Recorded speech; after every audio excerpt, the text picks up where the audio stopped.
हर साल जगन्नाथपुरी मंदिर के द्वार को 15 दिनों के लिए बंद कर दिया जाता है और इन 15 दिनों में भगवान की सेवा की जाती है ताकि वे जल्दी से ठीक हो जाएं और उनका पूर्ण रूप से उपचार हो सके। जी हाँ, यह कोई कहानी नहीं है, यह पूर्ण रूप से प्रमाणिक सत्य है। मास की पूर्णिमा को जब गर्मी की अधिकता होती है तो उस दिन देव प्रतिमाओं को 108 घड़े के जल से स्नान कराया जाता है। इस स्नान के बाद तीनों देवता यानी कि भगवान जगन्नाथ, उनके भाई बालभद्र और बहन सुभद्रा बीमार पड़ जाते हैं और फिर वह एकांतवास में चले जाते हैं। एकांतवास की इस प्रक्रिया को पुरी में अनासरा कहते हैं। गेस्ट माह की पूर्णिमा से भगवान श्री जगन्नाथ आज भी रोगी हो जाते हैं। इस दिन से अगले 15 दिनों तक जगन्नाथ भगवान बीमार रहे हैं। 15 दिन के लिए मंदिर के द्वार बंद कर दिए जाते हैं और उनकी रसोई बंद कर दी जाती है। 15 दिनों तक जगन्नाथ भगवान को अलग अलग प्रकार के काठ का भोग लगाया जाता है। 15 दिन बाद जब वह पूरी तरह से ठीक होते हैं तो उस दिन जगन्नाथ रथ यात्रा होती है, जिनके दर्शन हेतु असंख्य भक्त उमड़ते हैं। जगन्नाथ भगवान के प्रत्येक वर्ष बीमार होने से जुड़ी कथा इस प्रकार है। ओडिशा प्रांत में जगन्नाथपुरी में एक भक्त माधवदास जी अकेले रहते थे। संसार से उनका कोई लेना देना नहीं था। वह अकेले बैठे भजन किया करते थे और नित्य प्रति श्री जगन्नाथ प्रभु के दर्शन करते थे और उन्हीं को अपना सखा मानते थे और प्रभु के साथ खेलते थे। प्रभु उनके साथ अनेक प्रकार की लीलाएं किया करते थे और ऐसे ही भक्त माधवदास जी अपनी मस्ती में मग्न रहते थे। एक बार माधवदास जी को अतिसार अर्थात उल्टी दस्त का रोग हो गया। वह इतने दुर्बल हो गए कि उठ बैठ तक नहीं सकते थे। जब तक उनसे बना वे अपना कार्य स्वयं करते रहे और किसी से सहायता नहीं मांगी। और अगर कोई उनके सहायता करने के लिए कहता तो वह कहते थे कि मेरी रक्षा मेरे प्रभु जगन्नाथ करेंगे। ऐसी दशा के कारण उनका रोग और बढ़ता चला गया और वह उठने बैठने में भी असमर्थ हो गए। तब श्री जगन्नाथ जी स्वयं सेवक बनकर उनके घर पहुंचे।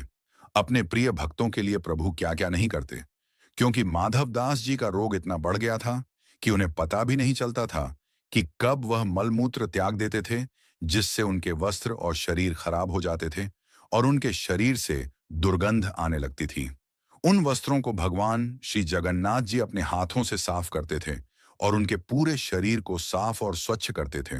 श्री जगन्नाथ भगवान ने अपने भक्त माधवदास की इतनी सेवा करी जितनी कोई अपना भी नहीं कर सकता। जब माधवदास जी को होश आया तब उन्होंने तत्काल पहचान लिया कि यह तो मेरे प्रभु ही हैं। एक दिन माधवदास जी ने प्रभु से पूछ लिया कि हे प्रभु, आप तो त्रिभुवन के स्वामी हैं, आप मेरी सेवा कर रहे हो। आप चाहते तो मेरा यह रोग भी तो दूर कर सकते थे। रोग दूर कर देते तो यह सेवा ही नहीं करनी पड़ती। इस पर ठाकुर जी ने कहा कि प्रिय माधव, मुझसे भक्तों का कष्ट नहीं सहा जाता, इसी कारण तुम्हारी सेवा मैंने स्वयं की। जो भाग्य में होता है उसे तो भोगना ही पड़ता है। अगर आप उसको काटोगे नहीं तो इस जन्म में नहीं, पर उसको भोगने के लिए फिर अगला जन्म लेना पड़ेगा और मैं नहीं चाहता कि मेरे भक्त को फिर से भाग्य के कारण अगला जन्म दुख भोगने के लिए लेना पड़े। इसीलिए मैंने स्वयं तुम्हारी सेवा की। लेकिन अगर फिर भी तुम कह रहे हो तो भक्त की बात भी नहीं टाल सकता। भक्तों के सहायक बनकर प्रभु उनको भाग्य के दुखों से, कष्टों से सहज ही पार कर देते हैं। फिर भगवान जगन्नाथ ने भक्त माधवदास से कहा कि अब तुम्हारे भाग्य में यह 15 दिन का रोग और बचा है, इसलिए 15 दिन का रोग तुम मुझे दे दो। और फिर 15 दिन का वो रोग प्रभु जगन्नाथ ने माधवदास जी से ले लिया। इसलिए आज भी भगवान जगन्नाथ 15 दिनों के लिए रोगी होते हैं। भक्तों के प्रेम के चलते आज भी वर्ष में एक बार भगवान जगन्नाथ को स्नान कराया जाता है, जिसे स्नान यात्रा कहते हैं। स्नान यात्रा करने के बाद हर साल 15 दिन के लिए भगवान जगन्नाथ आज भी बीमार पड़ते हैं और उन 15 दिनों के लिए मंदिर बंद कर दिया जाता है। कभी भी बंद ना होने वाली भगवान जगन्नाथ की रसोई इन 15 दिनों के लिए बंद कर दी जाती। इन 15 दिनों में भगवान को 5 भोग नहीं खिलाया जाता। उसकी जगह इन 15 दिनों भगवान को कारों का भोग लगाया जाता है। इस दौरान भगवान को आयुर्वेदिक जड़ी बूटियों का भी भोग लगाया जाता है। जगन्नाथ धाम मंदिर में तो भगवान की बीमारी की जांच करने के लिए हर दिन वैद्य भी आते हैं। काढ़े के अलावा भगवान जगन्नाथ को फलों का रस भी दिया जाता है। वहीं रोज शीतल लेप भी लगा जाता है। बीमारी के दौरान उन्हें फलों का रस, छेना का भोग लगाया जाता है और रात में सोने से पहले मीठा दूध अर्पित किया जाता है। भगवान जगन्नाथ के आराम के लिए 15 दिन तक मंदिरों के द्वार भी बंद कर दिए। जाते हैं और उनकी सेवा की जाती है ताकि वे जल्दी ठीक हो जाएं। जिस दिन वे पूरी तरह से ठीक होते हैं, उस दिन जगन्नाथ यात्रा निकलती है, जिसके दर्शन हेतु असंख्य भक्त उमड़ हैं। पुरी की रथ यात्रा, जिसे रथ यात्रा के नाम से भी जाना जाता है, सबसे पुराने और सबसे बड़े हिंदू रथ उत्सव के रूप में प्रसिद्ध है। यह उत्सव हर साल आषाढ़ मास, जो कि जून जुलाई महीनों में पड़ता है, कि चंद्र महीने के शुक्ल पक्ष के दौरान मनाया जाता है। यह त्योहार ओडिशा के पुरी में मनाया जाता है और यह भगवान जगन्नाथ पर केंद्रित है, जिन्हें विष्णु या कृष्ण का एक रूप माना जाता है।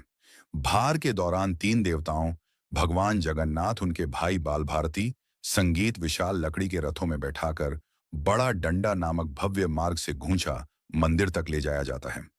भगवान जगन्नाथ मंदिर लौटने से पहले एक सप्ताह तक गुंडिचा मंदिर में रहते हैं। इस वापसी यात्रा को बहुधा यात्रा के नाम से जाना जाता है। भगवान जगन्नाथ, जिन्हें भगवान विष्णु का अवतार और ब्रह्मांड का शासक माना जाता है, वार्षिक रथ यात्रा या रथ उत्सव के मुख्य पात्र हैं। यह पवित्र त्रिदेव की गुंडीज मंदिर में उनके जन्म स्थान की 9 दिवसीय यात्रा का स्मरण कराता है। हिंदू कैलेंडर के अनुसार रथ यात्रा आषाढ़ माह की द्वितीया तिथि को होती है। विश्व स्तर पर मनाई जाने वाली रथ यात्रा पवित्र त्रिदेव की अपनी मौसी देवी गुंडिचा देवी के मंदिर तक की यात्रा से शुरू होती है। रथ यात्रा शुरू होने से पहले हर साल 3 नए रथ बनाए जाते हैं, जिनमें से प्रत्येक को स्थानीय कलाकारों द्वारा अद्वितीय तरीके से बनाया और सजाया जाता है। प्रभु जी जगन्नाथ बाल भारती हैं। जगन्नाथ जी के रथ में 16 पहिए होते हैं, बाल भारती होते हैं, और मां सुभद्रा के रथ में 12 पहिए होते हैं, जिसके लिए हर साल नयागढ़ के दास पल्ला के जंगलों से नई लकड़ी आती है। जगन्नाथ पूरी रथ यात्रा न केवल एक धार्मिक आयोजन है, बल्कि यह भारतीय संस्कृति, एकता और आस्था का प्रतीक भी है। यह पर्व हमें यह सिखाता है कि जीवन में कठिनाइयों और चुनौतियों के बावजूद आस्था और भक्ति के साथ आगे बढ़ना चाहिए।